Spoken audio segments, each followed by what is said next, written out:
Hablaremos hoy de la intriga de los espejos.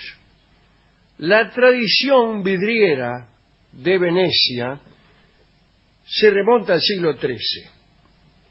A partir del 1255, unos artesanos que fabricaban frasquitos o perlas de vidrio se instalaron en Murano, que es una isla ahí cerquita de Venecia, forma parte de Venecia.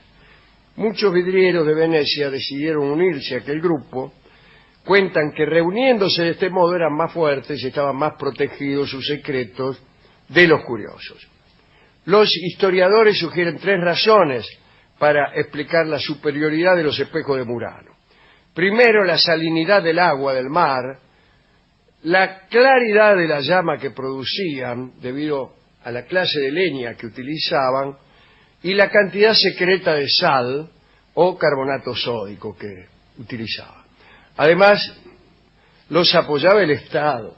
La República Serenísima los consideró artistas antes que artesanos, les concedió privilegios especiales. Venecia había instalado una barrera de protección alrededor de sus obreros, concediéndoles grandes ventajas. Dígase que no todo el mundo sabía cómo hacer vidrio. Y casi nadie, por no decir que nadie, sabía cómo hacerlo a la manera veneciana. Los cristales de Venecia eran insuperables. Entonces, el Estado daba grandes ventajas a sus artesanos. El derecho a la ciudadanía, la exención de impuestos, la autorización de contraer matrimonio con personas de la nobleza y el tránsito abierto por espacios de los macanudos. Podían andar en los bailongos, en foros de la nobleza, etc. Ascenso social que le baten. Ahora bien, debía cuidarse aquella industria a favor del bien común. Lo único que no podían hacer los vidrieros de Murano era contar sus procedimientos, sus secretos, y tampoco podían rajarse de ahí, no podían. Claro. No. Eso era traición al Estado y las consecuencias eran fatales. Leamos la ley. Tengo una copia. Ah, qué bien. Es un manuscrito eso. Si un obrero, artista, lleva su arte a un país extranjero y si no obedece la orden de regresar, las personas más cercanas a él irán a la cárcel. Y si pese al encarcelamiento de sus familiares se obstina en el país extranjero, se enviará un emisario para que lo mate. No. Y solo tras su muerte los familiares serán puestos en libertad. Tremendo. La industria nacional antes que la vida individual. Dos obreros venecianos, a quienes Leopoldo I atrajo hacia Alemania, fueron asesinados en 1547. En 1589, un tal Antonio Obizo fue condenado en rebeldía a 4 años de galera por haberse unido a un maestro vidriero de Amberes. 4 años de galera era como matarte. Ahora bien, en la corte francesa, este asunto de los espejos era todo un problema. Entre 1665 y 1670, la importación de espejos aumentó de un modo masivo en Francia. Esa pasión por los espejos provocó una verdadera hemorragia financiera que resultó catastrófica en tiempos de penuria monetaria. Lo más perverso era que el rey, Luis XIV, encabezaba la lista de clientes insaciables. En 1665 compró a los venecianos miles de espejos, por verdadera fortuna. Fue entonces que apareció un ministro, que fue Jean-Baptiste Colbert, que empezó a pensar en fabricar esos espejos en Francia para frenar las importaciones constantes. Era vital que Francia creara su propia manufactura. Un espejo veneciano, con un vistoso marco de plata, era en aquellos tiempos más caro que un cuadro de Rafael. Se armó una intriga tremenda. ¿Por qué? Porque Colbert tenía que conseguir meter en Francia a maestros vidrieros venecianos. Colbert decidió concentrar los esfuerzos y en lugar de mantener unas pequeñas vidrerías que Francia tenía, pero que no no fabricaban productos de calidad, anuló todos los privilegios concedidos hasta entonces a sus artesanos y creó una empresa estatal. Tras la creación de la Manufactura Real de Muebles y Tapices, fundó su Manufactura Real de Cristales y Espejos de Saint-Gobain. El embajador de Francia en Venecia recibió la orden secreta de reclutar a aquellos obreros artistas que encontrare. Colbert convenció al rey Luis XIV de la importancia de la industria propia. Se nombró unos financistas, Nicolas y Claude Dunoyer, como encargados de llevar adelante la importación no de espejos, sino de obreros calificados que pudieran enseñar a los obreros franceses. Pero debe decirse que no fue nada fácil. Venecia se resistió del modo más firme. Las primeras gestiones de los franceses para afanarse maestros espejeros se remontan a 1664. El embajador de Francia en Venecia, Pierre de Moncy, recibió la orden de empezar a chamullar a los niatos. La respuesta que le dio el embajador al rey fue muy fría. Dijo que la operación era muy difícil por el reglamento al que hemos hecho referencia, que protegía a los obreros, mejor dicho, protegía a la industria. El obrero le daba sus prebendas, pero vivían bajo continua amenaza. Sin embargo, dijo el embajador, Pierre de Moncy, por el bien del reino voy a asumir los riesgos. Y armó una operación en dos fases. Primero, detectó a algunos maestros disconformes o medio flojos de patria y les prometió enormes sueldos. Después había que asegurar su traslado a París a escondidas y con una escolta, porque lo más probable es que trataran de liquidarlo. Para meterse en Murano, Boncy, el embajador francés, recurrió a un vendedor ambulante, astuto y discreto, y al cabo de 3 meses el tipo dijo que había encontrado a algunos obreros que estaban interesados en la oferta. Así, tras algunas negociaciones, 3 obreros de Murano llegaron a París.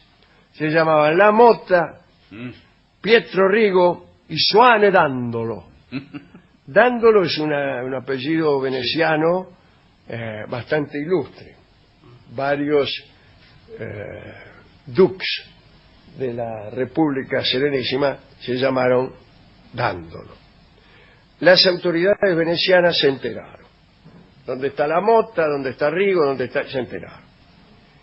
Y le ordenaron al embajador de Venecia en París que localizara a los obreros en París y que los hiciera volver a Venecia, prometiéndoles un salvoconducto.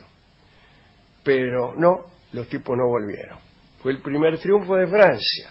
Se sumaron otros maestros vidrieros. Llegaron a París al final como 20. En el otoño de 1665, Colbert se sintió fuerte como para abrir la manufactura y producir cristales y espejos dignos de su rey. El primer espejo sin defectos salió el 22 de febrero de 1666. En abril de aquel año el propio Luis XIV fue a ver los espejos, soplaron un cristal delante de él y el rey maravillado abrazó a cada maestro y de su propia mano les dejó una guita. Toma, decía, ¿lo conoce a Quiñones? Los venecianos se enojaron en serio entonces y empezaron a presionar fiero. Colbert rechazaba esas presiones a base de sueldos cada vez más fuertes a los obreros, pero Venecia redobló las presiones y empezó a apretar a las familias que quedaban en Venecia. Algunos obreros angustiados se desmoronaron y pidieron un salvoconducto para volver a Venecia. Para asegurar su permanencia en Francia, Colbert decidió llamar a las esposas que habían quedado en Murano para que fueran a París. Y les escribieron cartas a esas mujeres venecianas. Pero estas cartas fueron interceptadas por la policía veneciana. Y en vez de decir, nos enteramos de todo, los agentes secretos venecianos se pusieron a escribir respuestas falsas a esas cartas. En estas cartas falsas Las falsas esposas le decían a los maridos vidrieros que convenía que ellos la fueran a buscar a determinado punto. ¿Para qué? Para raptarlo. Pero los esposos notaron algo raro y no cayeron en la trampa. Dice la crónica, los maestros cristaleros se dieron cuenta de que las cartas estaban redactadas por personas de mucho saber e inteligencia, que no parecían escritas por sus mujeres. Bueno, señor. Parece... ¡Qué machismo, señor! Sí. Preocupados por la posibilidad de que a través de las mujeres los venecianos fueran tentados para volver otra vez, Colbert reforzó otros asuntos. Envió a los muchachos, que ya tenían muy buenos sueldos, a unas chicas complacientes. Los maestros vidrieros tenían entonces una vida, diría, mejor que la de Luis XIV. Los éxitos de Colbert eran tan resonantes que fue a buscar más. Consiguió llevar varias esposas y familiares desde Venecia a París. Cuando la policía de la República Serenísima supo que había sido engañada, decidieron ser todavía más severos. Enero de 1667. Aparecen dos maestros venecianos cristaleros muertos en París.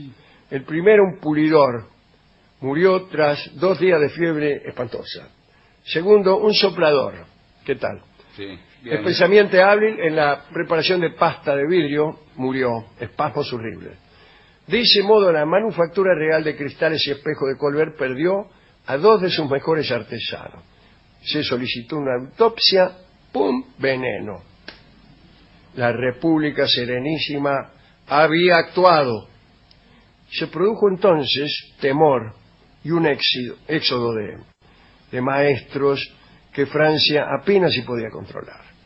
El entusiasmo inaugural fue cediendo, el proyecto un poco quedó estancado, se retrasó muchísimo el plan que Colbert tenía para el reino. Los muranenses temían por su vida y las ventajas ya no pesaban tanto. Algunos años después, Francia volvió al ataque para recuperar a los maestros perdidos, que fue cuando se hizo la famosa Galería de los Espejos de Versalles. Pero esa es otra historia. Lindo cuento este. Muy bueno.